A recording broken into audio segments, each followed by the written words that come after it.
Welcome back, everybody. It's DJ Jazzy Cat. And yes, it is a Wednesday and yet another wonderful Wednesday. We've got Ann Canfield with us live again.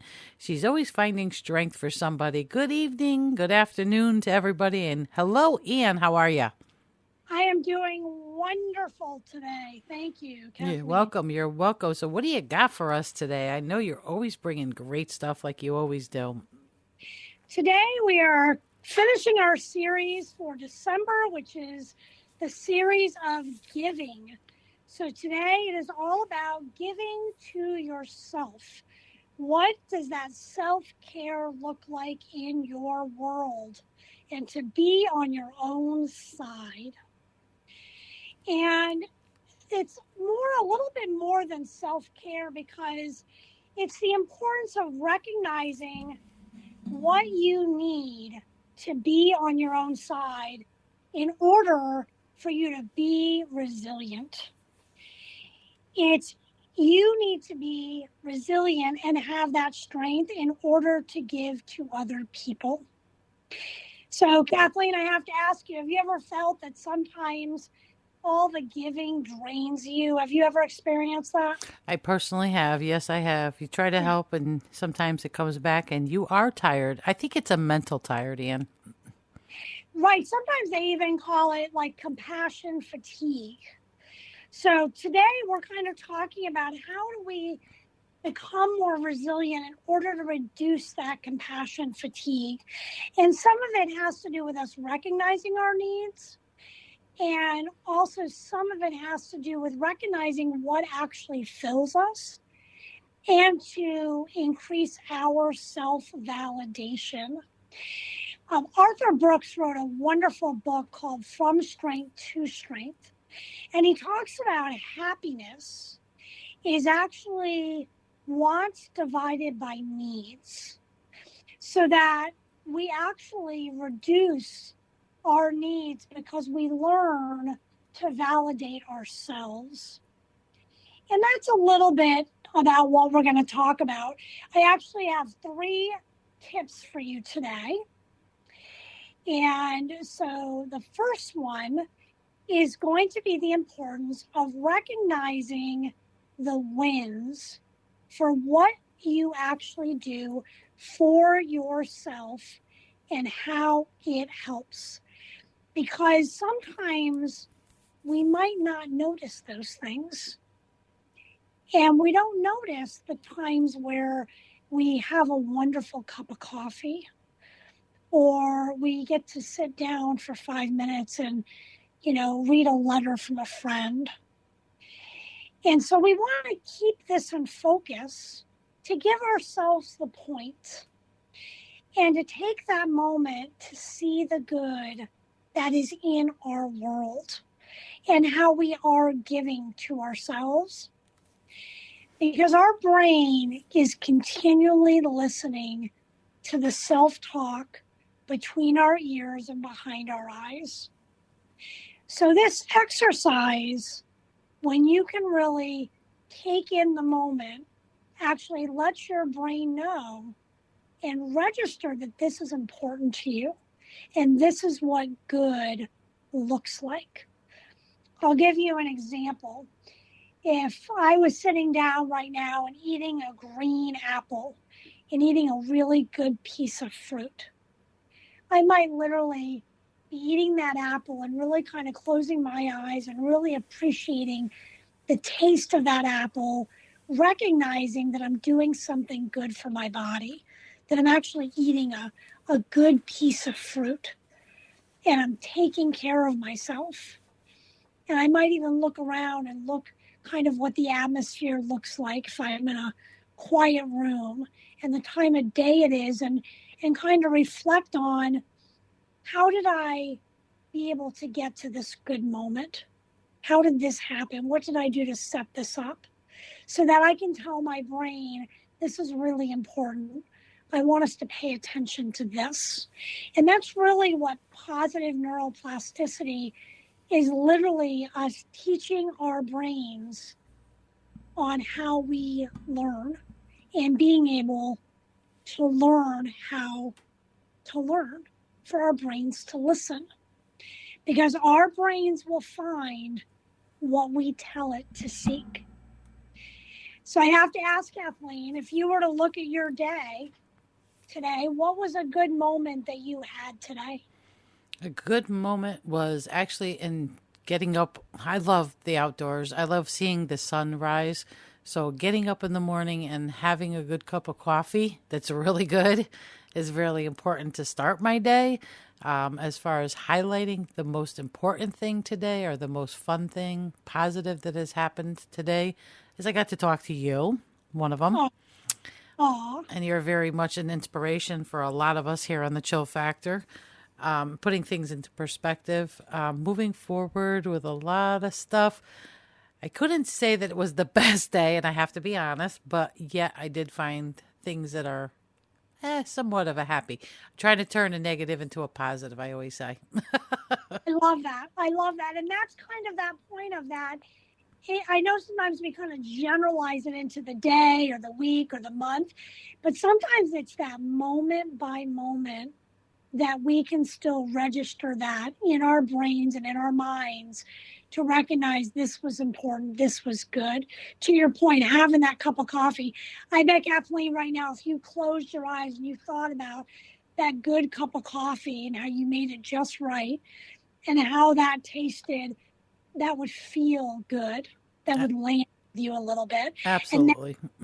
And that's what we're looking for. We're looking for just our brains to recognize, what does peace and joy feel like? So you got to focus on that then, right? That's exactly right. Yep. And it's the moment, like you're really trying to associate, for your brain to associate, this is what good feels like. This is what peace feels like. Yep, watching that sun come up is important in the morning to me. Right. And that's that, it's that association that you're looking to bring into awareness, and you're looking to bring it into the foreground so that it's right up front, so that it's easily accessible when you need that good moment and you need that good feeling, so that your brain knows what that feels like. You've brought some attention to it.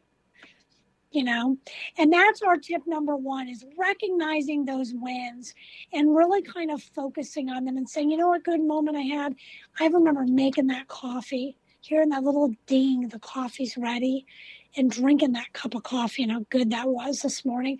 Or to your point, I love a good sunrise. I love a good sunset. When I look at that sun, the whole world stops. And there's this complete sense of peace and rest in my entire being for just a moment. And that's important. And that's how you're teaching your brain to take notice of that. So that's our tip number one. Our tip number two is, what needs do you have that you can provide to yourself? And this is important because it's not what you want from someone else, but it's what can you give to yourself for that self-validation.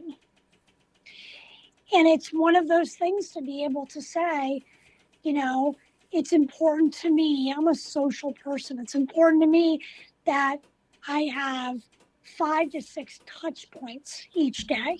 I like to talk to at least 5 to 6 different people. For me, I recognize I need that for me. But I don't need other people to provide that. I'm looking to say, I'm going to go out and find those people versus sitting around and waiting for 5 people to call me, if that makes sense, right? Absolutely.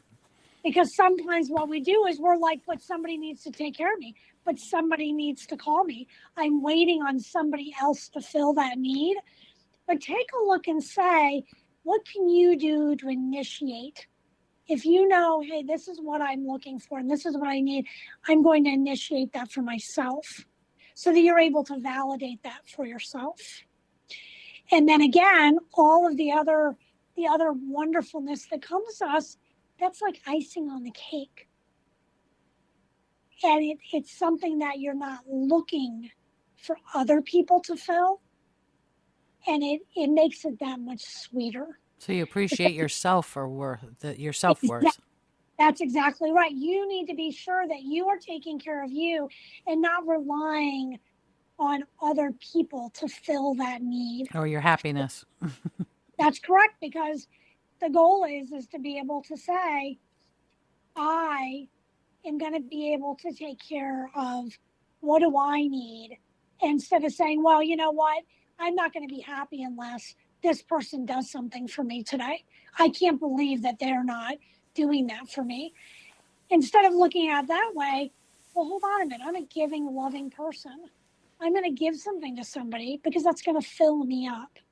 And I'm going to be able to validate myself that way. It's going to fill that need that I have, right? Right, that void. That's right. Like, I have a friend of mine who actually she was turning 60, and she's like, well, it'd be really nice if, my husband or my sons threw me a party. And I said, you could throw your own party. Absolutely. She's like, what? She's Uh-huh. like, throw my own party. I go, but if that's your need, if your need is that you really want to have a celebration for your 60th birthday, then you need to make that happen for yourself, because you are worth it. Definitely. You know what I did one year? I'll give you a synopsis.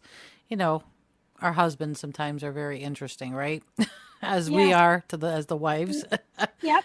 Yep. Well, one year, a birthday party. You were just talking about a birthday party. The whole family forgot that I was turning 40 years of age. So what I did was I went to the this is an example and this is a true story. I went to the bakery, I bought myself a cake and I wrote happy birthday to me on it. Oh, I love that. And how did that make you feel? Good. I ate it.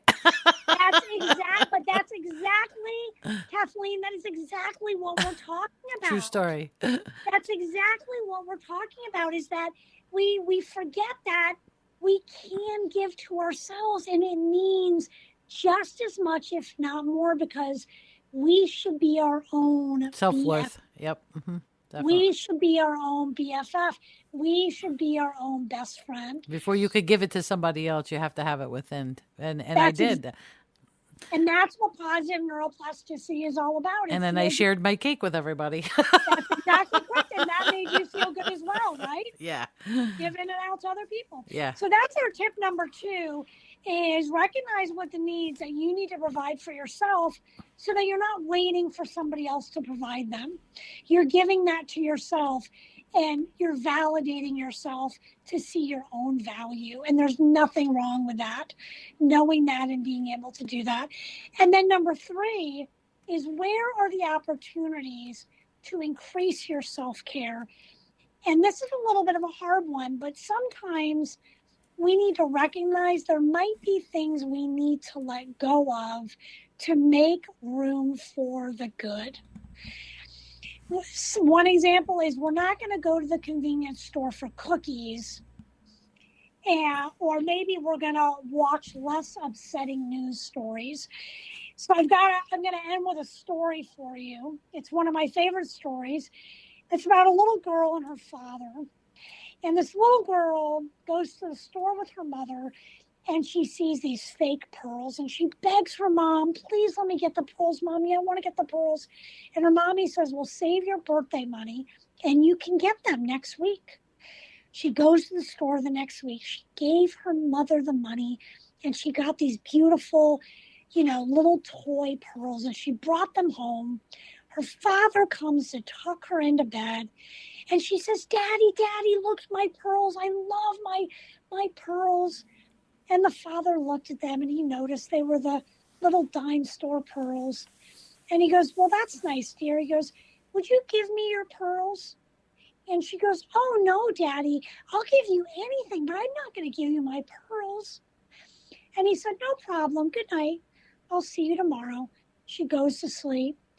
A week later, he comes in to put her to bed, and she's showing off her pearls. And the father goes, Sarah, will you give me your pearls tonight?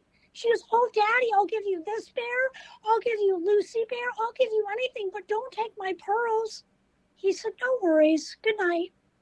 He comes in the next week to put her to bed, and she's sitting on her bed, and she's crying. And he goes over to her bed, and he looks at her and he goes, why are you crying? She opens up her hands, and her fake pearls are in her hands. And she goes, Daddy, if you really want them, I'm going to give them to you.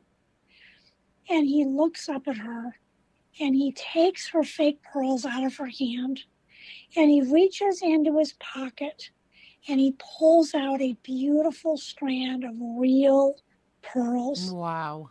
He gives them to her. And this big grin comes across her face. And he looks at her and he said, sometimes we need to let go of something to receive something better. So I leave that story with you because sometimes we don't want to let go of something and we want to get something else first. And unfortunately, we have to let go of one thing completely, absolutely, before we're able to see and to hold something better. And that is all about what we can do to give to ourselves and recognizing how we can pour into being on our own side and self-validating, knowing our worth, because nobody knows yourself better than you do. And that is such a gift and such a blessing to be able to look in the mirror, give yourself a hug, and love yourself. The good, the bad, the positive, the negative, it's all yours and you own it. Love yourself. That is my message for today. Beautiful. Gave me the chills. Absolutely wonderful. And keep up the good work. You're such an inspiration, and it's very therapeutic every week to have you here on the Chill Factor. So we will talk again next Wednesday. And again, Finding Strength with Ann Canfield every Wednesday here on the Chill Factor. Thanks, Ann. Absolutely. Thank you, Kathleen. Okay, and we will talk soon. Have a Thanks. good one. Bye-bye now. You too. Bye-bye.